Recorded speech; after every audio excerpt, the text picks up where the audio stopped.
అబ్బో ఇక్కడ కేజీ చీరలు కొంటే అర కేజీ చీరలు ఫ్రీ అంట. మంగళ్య షాపింగ్ మాల్, కేజీల్లో సేల్, టన్నుల్లో ఆనందం. మంచోడు మంచోడు మంచోడు కాదని ఎవరు చెప్తారు అసలు? నేను చాలాసార్లు చెప్తాను మంచోడు కాదన్నా అని. అతి మంచోడు, మంచితనానికి బ్రాండ్ అంబాసిడర్. అప్పుడప్పుడు పరమ సాడిస్ట్ కూడా. రికార్డింగ్స్ లో మీరు అది చూడాలి, కూడా ఓన్లీ ఫర్ పని విషయంలో వేరే రూపం వస్తుంది. మరి కృష్ణన్ అంతే అందరికి తెలిసింది హాయ్ అమ్మా బాగున్నావా, ఇది కాదు. తనలో ఒక అపరిచితుడు, ఒక బీపీ పేషెంట్, ఒక ఏమంటారు టూ మచ్ సాకేత్ నువ్వు టూ మచ్ అసలు. లేదు నిజంగా కొన్నిసార్లు అయితే చంద్రముఖి కూడా అన్నీ వస్తాయి కాసుల పేరు. అమ్మో కృష్ణన్నలో చాలా యాంగిల్స్ ఉన్నాయి. అంటే ఆయన చాలా పెద్ద ప్రొఫెషనల్, వర్క్ డైవర్ట్ అవ్వడు. లక్కీలీ చాలా వరకు ఆయన చేసే ప్రాజెక్ట్స్ అన్ని నా స్టూడియోలోనే అవుతాయి, నేనే చేస్తాను కాబట్టి నేను చాలా క్లోజ్ గా తెలుసు అనమాట. చాలా యాంగిల్స్ ఉన్నాయి, దాచుంచాడు లోపలంతే. మేబీ కృష్ణ గారి ఫ్యాన్స్ అందరూ మొత్తం ఇప్పుడు నీవే దండయాత్ర చేస్తారేమో. ఏం పర్లేదు, వీడియో ప్రూఫ్ల తో ఇస్తాను. ఆ స్టూడియోలో సీసీ కెమెరాలు ఉన్నాయి. చావు కబురు చల్లగా ఈ సినిమాలో ఆ సాంగ్ అంటే ఆ లిరిక్స్ వింటే మనకేమనిపిస్తుంది? పైన పొటారం సాంగ్ లిరిక్స్ నిజ జీవితానికి చాలా దగ్గరగా ఉంటుంది, which has a very deep spiritual meaning in it, but with a cheeky flavour అని అనుకోవచ్చు. సో ఎగ్జాక్ట్లీ నీ స్టేట్ ఆఫ్ మైండ్ ఏంటి ఆ పాట విన్నప్పుడు? అబ్బా ఏదో తత్వము సీరియస్ గా బోధిస్తున్నారు, ఏదో ఊర్లో ఒక జాతర ఫీల్స్ లో, లేకపోతే ఈ రంగస్థలాలు అవుతూ ఉంటాయి, లేకపోతే ఉగ్గు కథలు అవుతూ ఉంటాయి. ఆ కాన్సెప్ట్ అనుకున్నా నేను పాడేటప్పుడు కూడా, అదే అనుకున్నా. So when the director called me, నేను ఒక వర్షన్ పాడేశాను అప్పటికి. I was not getting the feel అని డైరెక్టర్ అన్నారు. నాకు అర్థమైన ఫీల్లో నేను పాడా. అప్పుడు Kaushik called me, the director Pegalapati Kaushik, and he explain me the scene. స్టోరీలో చచ్చిపోతారు, శ్మశానంలో జరిగే పాట ఇది, దీన్ని బట్టి పాడన్నాడు. నాకు బొమ్మ తిరిగి, నేనేమో తిరునాళ్ళు, దేవుడు, తత్వం ఈ ఫీల్డ్ లో పాడితే చావు శ్మశానమా ఓకే అని చెప్పి ఇంకా then I change my voice and కొంచెం పైన పటాహారం అప్పటికి మంగ్లీ పాడలా, కొంచెం వాకీ టిన్స్ తెచ్చి మళ్ళీ పాడా. బట్ నిజంగా ఇప్పుడు నువ్వు చెప్పినట్లుగా శ్మశానంలో థీమ్ ని ఊహించుకుంటూ పాడాలి ఇట్లా చెప్పినప్పుడు how do you get that flow అనిపిస్తుంది నాకు.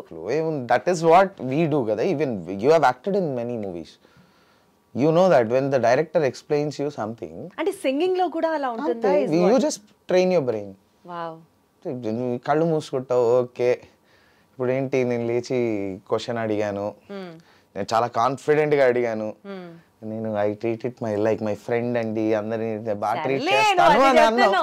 అక్కడ తిట్టంగానే నీ ఫేస్ ఎక్స్ప్రెషన్ చేంజ్ అవ్వాలి. ఎట్లా నిజంగా తిడితే ఎవరికన్నా మారుతుంది ఎక్స్ప్రెషన్ దాని ముందు. బట్ నువ్వు శ్మశానంలో ఎలా ఉంటావు ఊహించుకో. ఒకసారి గీత వాస్ టెల్లింగ్ మీ, ఎప్పుడు వెళ్ళలేదా ఏంది, నేను చాలాసార్లు వెళ్ళా. అప్పుడే పుట్టినటువంటి పసి బిడ్డని లాలిస్తున్న ఒక తల్లి ఈ ఫ్లేవర్ లో సాంగ్ పాడాలి అని చెప్పారట ఎవరు. అసలు how do you get that feel అన్నది? అంటే నిజంగా చాలా బ్లెస్డ్ అయితేనే వస్తుంది, అందుకనే మ్యూజిక్ అందరికీ రాదు. మేబీ అది ఒకసారి ఇమాజిన్ చేసుకోవడం, ట్రై చేయడం, ఆర్ లేదండి ఇంకొకసారి ఎక్స్ప్లెయిన్ చేయండి అన్నాం. And again it's on the other people also how neatly they can explain and extract an expression from you. మంచి డైరెక్టర్ ఉండి నీకు నీట్ గా సీన్ ఎక్స్ప్లెయిన్ చేస్తే you will kill the shot. Actually same thing with us. మంచి music director ఉండి మాకు neat గా song feel explain చేస్తే అంతే బాగా పాడతాం. Super, okay, got it, convinced. Next coming to Raja the great. నీకు రికగ్నిషన్ తెచ్చినటువంటి ఆల్బమ్స్ లో even Raja the great song is also definitely very important. But equally ఈ సినిమాకి సంబంధించి you also have a regret అని విన్నాను, ఏంటది? The regret is okay, I have sung the song, everybody knows, so నా వాయిస్ లైన్స్ రవితేజ గారి perfect గా sync అవుతాయి, ఎనర్జీస్ నాకు అంతవరకు తెలుసు కాన్ఫిడెంట్ గా. అండ్ దెన్ రేవంత్ వాయిస్ ఏమో పక్కన శ్రీనివాస్ రెడ్డి గారి లైన్స్, అంటే రాజా రాజా నువ్వు తల బ్లాక్ అండ్ వైట్ ఉన్న ఈ స్ట్రీట్లో అన్ని అక్కడ నుంచి నా వాయిస్ వస్తుంది అనమాట. ఒక్కటే రిగ్రెట్ ఏంటంటే ఎలా మర్చిపోయారు ఏం జరిగింది అన్నది నాకు తెలీదు. ఆడియో లాంచ్కి నన్ను పిలవలేదు, రేవంత్ని ఒక్కడినే పిలిచారు, వాడు ఒక్కడే పాడేశాడు. సో ఒక because that song became a block buster. Okay. That song became ఆ ఇయర్కి that was one of the biggest chart busters. పెద్ద హిట్. నాకు అప్పటిదాకా హిట్ లేదు. పాటలు ఉన్నాయి, మంచి పాటలు, ఆల్ టైమ్ హిట్స్ ఉన్నాయి. ఆల్ టైమ్ హిట్ లాంటి ఒక సాంగ్ లేదు. ఇది వచ్చింది, రే సూపర్ అనుకున్నా. సారీ, ఆడియో లాంచ్ అండి నా సక్సెస్ మీట్లో. ఆడియో లాంచ్కి ఎవరిని పిలవలేదు, they have done the audio launch. Success మీట్లో పాడేశారు. ఓకే, ఇది మొత్తం పాట రేవంతే పాడాడా అన్నది ప్రచారం అయిపోయింది బయట మార్కెట్లో. అది ఒక 1 year వరకు రాజా ది గ్రేట్ అంటే రేవంత్ కదా పాడింది. అరే పర్లే, వాడు నా ఫ్రెండే, ఓకే ఒక రకంగా వాడు, కానీ మెయిన్ లైన్స్ అన్నీ నావి ఉన్నాయి. నాకు కనీసం కామాలో కూడా రేవంత్ సాకేత్ లేదు అని ఆ ఫీల్ చాలా రోజులు ఉండింది. నేను కార్తీక్ అన్న మీద అలిగాను కూడా, సాయి కార్తీక్ అన్న మీద. ఎట్లా మర్చిపోతావు, నేను మాట్లాడలేదు యాక్చువల్లీ కార్తీక్ అన్నతో 1 year మాట్లాడలేదు. But eventually people got to know both of us sang, and then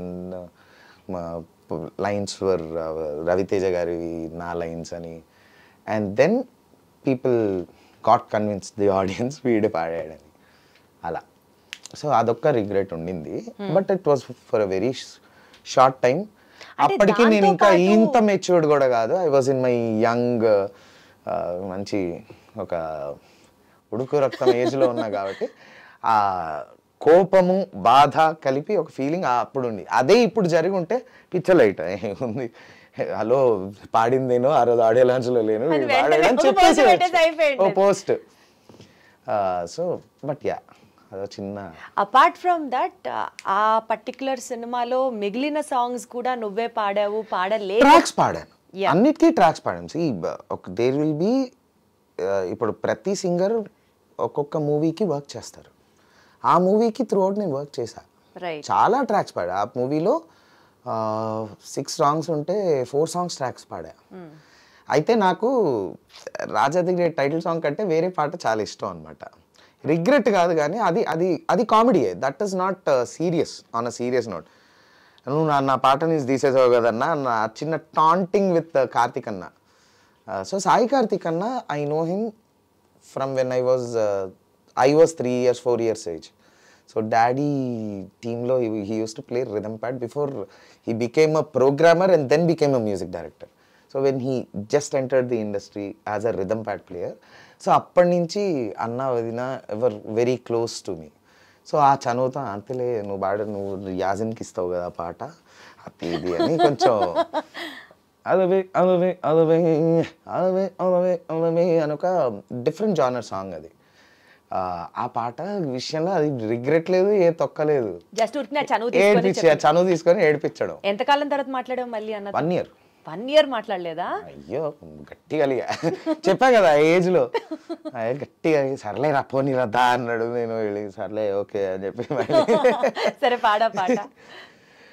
Raja Raja Raja the great రా, నువ్వు తల 2000 నోటు రా. హే రాజా రాజా రాజా ది గ్రేట్ రా, నువ్వు తల 2000 నోటు రా. హే రాజా రాజా రాజా ది గ్రేట్ రా, నువ్వు అడుగేస్తే మారేది ఫేటురా. బ్లాక్ అండ్ వైట్ గున్న ఈ స్ట్రీటులో కలరే నింపుతున్న మా లైటు రో. నువ్వు కళ్ళు లేని వాడి వారి డబుగు డిబుగు డబుగు డిబుగు డప్పులే, అదిరిపోద్ది నేనేసే స్టెప్పులే. ఈ పాట పాడింది సాకేత్ కూడా, తెలుసు అందరికి. అవును, అండ్ అప్పుడు కూడా తెలిసే ఉండొచ్చేమో, బట్ నేను ఏజ్ లో నా పేరుంది. సక్సెస్ మీట్ వీడియోలో నేను లేనే, నన్ను ఎలా మర్చిపోయారు పిలవడం. వాజ్ మై ఆ ఏజ్ ఉంటది, 25, 26, 27, ఆ ఉడుకు రక్తం, ఆ కోపం అన్నది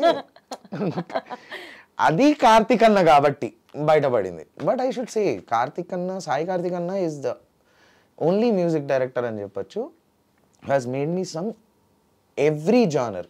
నాకు మెలడీ ఇచ్చాడు, నాకు ఒక హవాలి ఇచ్చాడు. అప్పట్లో ఒకటి ఉండేవాడు అనే మూవీలో I sang a Hindi song, జరా ఇతరా వో తో సావ్లే రాజా చాంద్ ఉతరా హై మెహందీ లగా కే సంగ సారా అని ఒక కవాలి, ప్రాపర్ కవాలి ఇచ్చారు నాకు. He has given me a melody, qawwali, mass, fast beat, Jantar Mantar లాంటి టంగ్ ట్విస్టర్. ఒక 15 పాటలు పాడుంటాను నేను కార్తీక్ అన్నకి. ఒక్క సక్సెస్ మీట్ కి పిలవకపోతే ఏమైంది సాకేత్? అదే హర్ట్ అయ్యా, బికాస్ ఈ 14 బాగా చూసుకొని 15 హిట్ సాంగ్ కి నన్ను తొక్కాడని. ఇన్ఫాక్ట్ నేను అంటే తెలుసు కదా, ఎవ్రీ మేల్ సింగర్ కి ఒక చైల్డ్ వాయిస్ నుంచి మాస్కులైన్ వాయిస్ వస్తుంది. పిల్లోడి గొంతు నుంచి పిల్లోడి గొంతు అమ్మాయి గొంతులా ఉంటుంది కదా. ట్రాన్స్ఫర్మేషన్ అయ్యి మగ గొంతు వచ్చిన తర్వాత నాకు ఫస్ట్ సోలో ఇచ్చిందే కార్తీక్ అన్న. సెల్ఫీ రాజా టైటిల్ సాంగ్ నేను పాడాను. That was my first ever song that I have Sung as a solo. దాని ముందు చాలా కోరస్లు అయ్యి పాడా, కీరవాణి గారికి, బాహుబలి, బద్రీనాథ్, ఇవన్నీ కార్తీక్ అన్నకి ఒక 3-4. But the first solo ever I have sung is for Sai Karthik అన్న. నన్ను నమ్మి ఒక సోలో ఇచ్చాడు, అయినా అలిగా. That is Saketh, because Sai Karthik అన్న. That is Saketh. Okay, next so baby song from Varun doctor. ఈ వరుణ్ డాక్టర్ అనేది actually it had a little buzz about the film, but later on it geared up. ఈ నేపథ్యంలో so baby song was so good. చాలా మంది WhatsApp status లో love మెసేజ్లు పంపించుకునేటప్పుడు ఈ పాటల్ని ఫార్వర్డ్ చేయడం, it all happen. Dubbing versions జరిగేటప్పుడు ఏదైనా ఫన్నీ బ్లూపర్స్ లాంటివి ఏమైనా ఉన్నాయా? ఫన్నీ బ్లూపర్స్ ఏం లేవు. సో అనిరుద్ధ్ గారి రికార్డింగ్స్ అన్ని చాలా స్ట్రైట్గా, చాలా నీట్గా అవుతాయి. బట్ మొత్తం అందరూ పడుకున్నాక ఎవరికి తెలియకూడదు అన్న టైంలో మాత్రమే అవుతాయి. The recording start at 12, end at 8 in the morning. Any song, any song, any movie. అంటే ఎవరికి డిస్టర్బ్ చేయరేమో మేబీ అయి ఉండొచ్చు. బట్ ఐ గెస్ అనిరుద్ధ్ గారు అదే టైంలో వర్క్ చేస్తారు. సో అప్రూవల్స్ కోసం వెయిట్ చేస్తూ మాకు అదే టైం అవుతుంది. Same thing with so baby. ఒకసారి ట్రై చేస్తారా అన్నారు. బికాస్ దాని ముందు ఒక 4 films నా స్టూడియోలో అయ్యాయి. I gave them my studio and I was like a sound engineer, అంతవరకే తెలుసు. And then can we try అన్నప్పుడు, సో దీస్ ప్రాజెక్ట్స్, అనిరుద్ధ్ గారి Telugu projects are handled by కృష్ణన్న అండ్ మీ ఒకప్పుడు. ఇప్పుడు కంప్లీట్లీ కృష్ణన్న. So I said, sir can I try? So okay try. And he liked it. ఇమీడియట్గా పెట్టేశారు, అంతే. It was very straight, simple. Anirudh గారు అన్నీ స్ట్రైట్ అండ్ సింపులే, పెద్ద స్టోరీస్ ఉండవు. Because he has a clarity, very neat. టక్క కట్టే కొట్టే తెచ్చి, ఓకే నచ్చలేదా, try it with another singer, అంతే. ఓ, అది కూడా అంత స్ట్రైట్ ఫార్వర్డ్ గా చెప్పేస్తారా? Very simple. That to on a message in the group. Oh wow. Because ఆ గ్రూప్ లో ఎవరు ఉండరు, ఆయన సౌండ్ ఇంజనీర్స్, నేను, కృష్ణన్న, నా సౌండ్ ఇంజనీర్. అట్లా ఈ పాట కాకుండా ఇంకేదైనా రిజెక్ట్ అయిన సాంగ్స్ ఉన్నాయా ఆయన దగ్గర? బొచ్చడు ఉన్నాయి. ఏం హార్ట్ కి తీసుకోవా అప్పుడు? లేదు, ఎందుకు. ఖానే ఖానే పే లిఖా హై ఖానే వాలే కా నామ్. మా దాంట్లో నేను నమ్మేది గానే గానే పే లిఖా హై గానే వాలే కా నామ్. పాట నాది కానప్పుడు నేను తల కిందులుగా తపస్సు చేసిన, నేను ఏడ్చిన, అలిగిన, హర్ట్ అయినా, అది ఆడిదే. గొంతులో నీకు నచ్చలేదు వాళ్ళకి, నువ్వు ఏడవడం వల్ల పాట మళ్ళీ నీకు వస్తుందా? రాదు. ఒక బ్రాండెడ్ టీషర్ట్ వేసుకున్నటువంటి ఒక మోడర్న్ బాబా చెప్తున్నటువంటి మాట ఇది. కాబట్టి ప్రతిబోధిత, నీకు పాట రిజెక్ట్ అయిందంటే 80% తప్పు మీలో ఉంటుంది, 20% మీ తప్పు కూడా కాదు. మ్యూజిక్ డైరెక్టర్ విజన్లో వేరే వాయిస్ ఉండుండొచ్చు, అంత మాత్రాన మీరు బాగా పాడలేదని కాదు. ఈ పాట మీకు సూట్ అవ్వలేదు ఆయన ప్రకారంగా. It's his vision, it's his baby. ఇప్పుడు ఒకటి చెప్తా, ఇదే టీషర్ట్ నీకు నచ్చాలని లేదు, నీ ప్రకారంగా నీకు నచ్చలేదు ఈ టీషర్ట్, బికాస్ వేసుకునేది నువ్వు, పాట నీది అయినప్పుడు నీ ప్రకారం నీకు నచ్చలేదు, నీకు వైట్ నచ్చింది, నీకు బ్లాక్ నచ్చింది. యాక్చువల్లీ ఇది ఓన్లీ పాటకి కాదు, ఫెయిల్యూర్స్ ఫేస్ చేసినటువంటి ఎవరికైనా సరే. సో మీరు దాన్ని, నాకు అట్లా అంటే నేను ఫస్ట్ ఒకటేసారి పీక్స్లో బాధపడ్డా ఒక్క పాట పోయినందుకు. ఆ తర్వాత నాకు ఇదే మాట మా నాన్న కూర్చోబెట్టి చెప్పారు. ఇప్పుడు నేను చెప్పింది బోధి ధర్మం నాది కాదు, మా నాన్నది.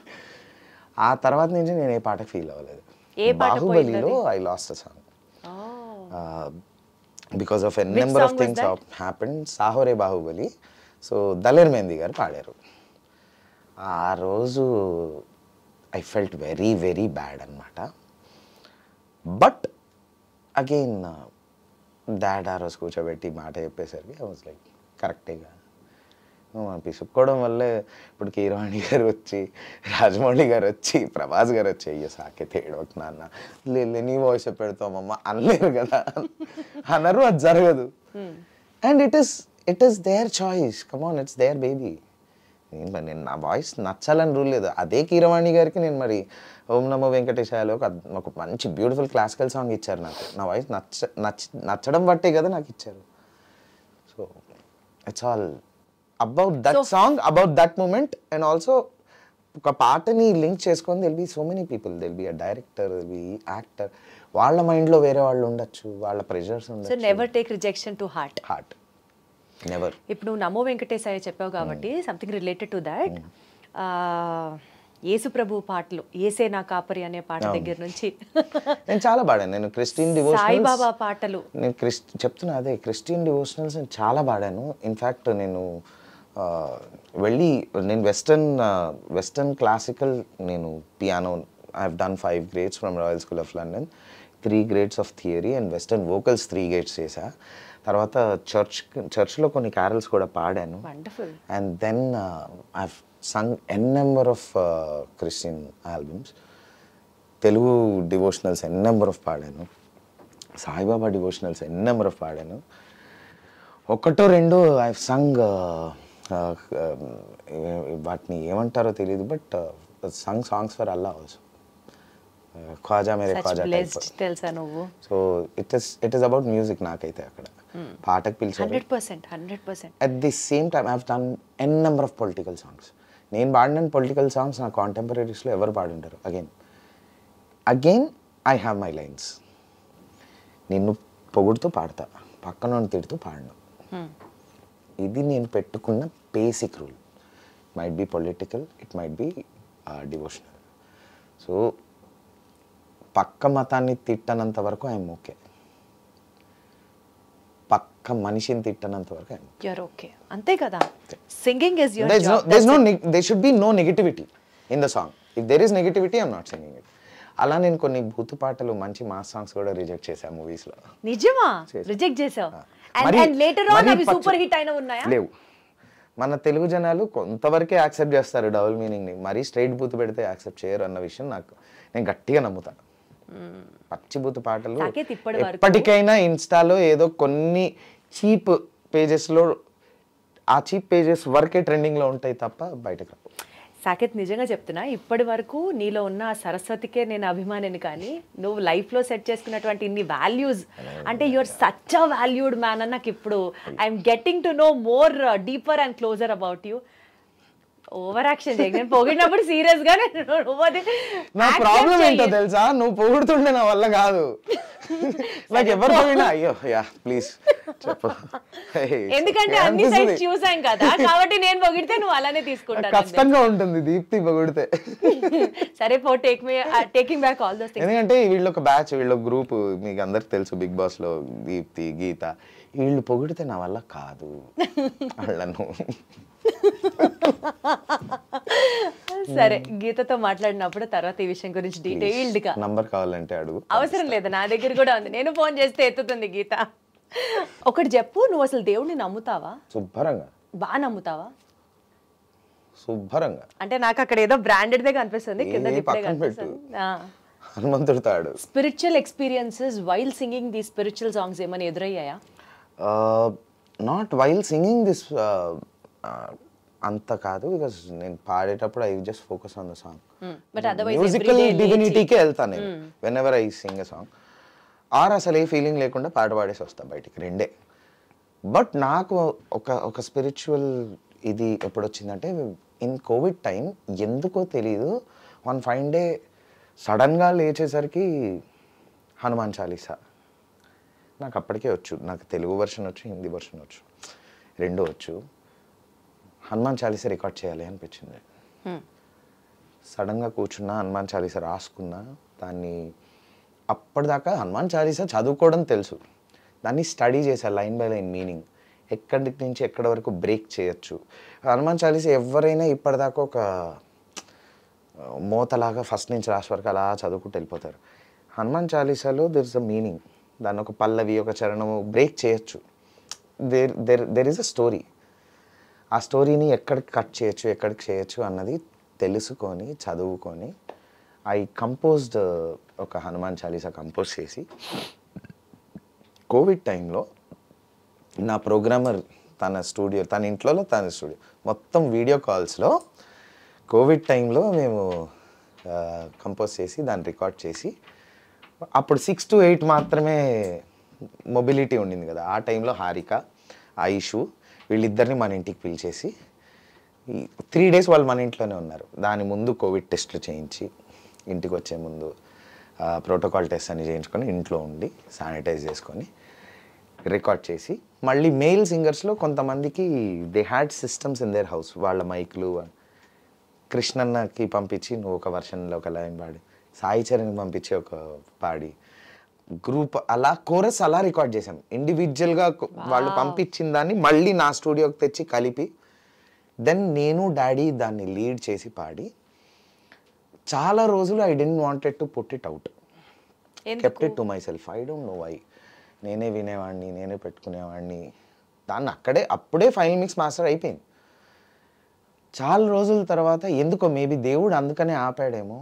చిన్నజీర స్వామి అడిగారు డాడీని, ఇట్లా ఒక పెద్ద హనుమంతుడి విగ్రహం ఆవిష్కరణ అవుతుంది హ్యూస్టన్లో, దానికి మనం ఏదైనా చేయాలి అంటే ఇలా ఒక హనుమాన్ చాలీస్ ఉంది వింటారా అని చెప్పి ప్లే చేశారంట అప్పటికప్పుడు డాడీ. చాలా బాగుంది ఇది, ఇది మనం ఆ టెంపుల్కి మన సైడ్ నుంచి ఇవ్వచ్చా అన్నారు. 100% అండి, ఇది మీకు ఇచ్చేస్తున్నానని చెప్పి ఇచ్చేశారు డాడీ. సో ఇప్పుడు ఆ టెంపుల్కి ఈ హనుమాన్ చాలీసా డెడికేట్ చేస్తూ వాళ్ళు ఈ హనుమాన్ చాలీసా విన్నాక now they are constructing a fountain, musical fountain, very Hanuman Chalisa బీట్స్కి ఆ విగ్రహం ముందు ఆ ఫౌంటైన్లా వచ్చేలాగా. ఎంత అదృష్టం అసలు, ఎంత పుణ్యం. I felt down the line 4 years ఈ పాట నేను బయటికి ఎందుకు తీయలేదు, బయట ఎందుకు రిలీజ్ చేయలేదు, అంత బాగా వచ్చింది. నేను దాన్ని 8D వర్షన్ కూడా చేశాం మేము, 8D surround sound version, first time ever తెలుగులో ఎవడైనా. దేవుడు చేయించుకున్నట్టే ఇది. చేయించుకున్నాడు. ఓకే ఆగు, బాగా వచ్చింది Time పాట, వచ్చినప్పుడు నేనే పాట బాగా వచ్చింది, నువ్వు ఇప్పుడు ఇది యూట్యూబ్లో పెట్టుకు, నేను చెప్తా ఏం చేయాలో అని ఆపినట్టే నాకు అనిపిస్తుంది. కానీ సాకేత్ ఒక పక్క ఒక 1-2 months బ్యాక్ అది ఆ టెంపుల్కి ఇవ్వడం జరిగింది.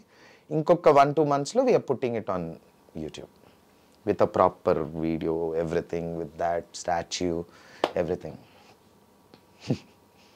I think this is the biggest miracle that I found when it comes to devotional or that bonding with God. నువ్వు అసలు ఎంత బ్లెస్డ్ అంటే తిరుమలలో అన్నమయ్య కీర్తనలు నువ్వు పాడినవి ప్లే అవుతూ ఉంటాయి. ఇప్పుడు హూస్టన్లో ఆంజనేయ స్వామి హనుమాన్ చాలీసా ప్లే అవుతుంది, అది కూడా నువ్వే పాడింది. సో అది తిరుమల టీటీడీది కూడా అది నాకు చాలా పెద్ద బ్లెస్సింగ్. ఎందుకంటే రాఘవేంద్రరావు గారు అన్నమయ్య పాటకు పట్టాభిషేకం అనే ఒక సిరీస్ స్టార్ట్ చేశారు. అన్నమయ్య కీర్తన అన్కంపోజ్డ్ అన్టచ్డ్ అన్నమయ్య కీర్తనలు when he was the head for SVBC ఆయన సేకరించి అవన్నీ డిఫరెంట్ కంపోజర్స్తోని ఆయన కంపోజ్ చేయించి ఒక షో ద్వారా పాడిచ్చారు ఆయన. ఆ ప్రాసెస్లో టీటీడీ బోర్డ్ మెంబర్స్ కూడా ఇదే కంపోజర్స్ని పిలిచి ఇంకొక 10, 15, 100 సాంగ్స్ ఇచ్చి కంపోజ్ చేయించారు. అందులో మా గురువు గారు శ్రీ వైజర్ బాలసుబ్రహ్మణ్యం గారు, నేను కర్ణాటక సంగీతం ఆయన దగ్గరే నేర్చుకున్నాను. ఆయన ఒక ఫుల్ ఆల్బమ్ 10 songs ఆల్బమ్ నాతో చేశారు. అండ్ దెన్ మా నాన్న కంపోజ్ చేసిన ఒక పాట నేను పాడాను. సో టోటల్గా ఇప్పటికీ ఒక 11 జోస్య భట్ల గారు ఇంకో పాట కంపోజ్ చేశారు. 12 పాటలు నేను పాడినవి ర్యాండమ్గా, అంటే రోజేం ప్లే అవ్వవు, బట్ స్టిల్ టోటల్గా ఒక 500 కీర్తనలు అలా చేశారు ఆయన, ఎవరు రాఘవేంద్రరావు గారు. ఈ 500 కీర్తనలు డైలీ మనకు ప్లే అయ్యే ఎంఎస్ సుబ్బలక్ష్మి గారివి, నేదునూరి గారివి, బాలకృష్ణ ప్రసాద్ గారివి ఆ స్లాట్ అలా ఉంచి మిగిలిన టైంలో గోవిందనామాల్ని హాఫ్, ఈ కీర్తనల్ని షఫుల్ మోడ్లో హాఫ్ ప్లే అవుతాయి. సో అంటే దాన్ని బట్టి ఓ సంవత్సరానికి ఒక్క పాట ఒక్కసారి నాది ప్లే అయినా కొండ మీద ప్లే అవుతుంది. అంతకంటే బ్లెస్సింగ్ ఏం కావాలి నాకు. సీరియస్లీ ఓ దిమాగ్ ఖరాబే పాడినటువంటి సింగర్ కాదు. దాని తర్వాత ఇలా చెప్పుకుంటూ పోతే నువ్వు పాడినటువంటి మాస్ సాంగ్స్ ఉన్నాయి, మెలోడీ సాంగ్స్ ఉన్నాయి, డివోషనల్ సాంగ్స్ లో కూడా నీ mark, and that to in 2 beautiful places. One is at Tirumala, one is at Houston. జన్మ ధన్యం సాకేత్, జన్మ సార్థకం అయిపోయింది అంతే. ఓకే.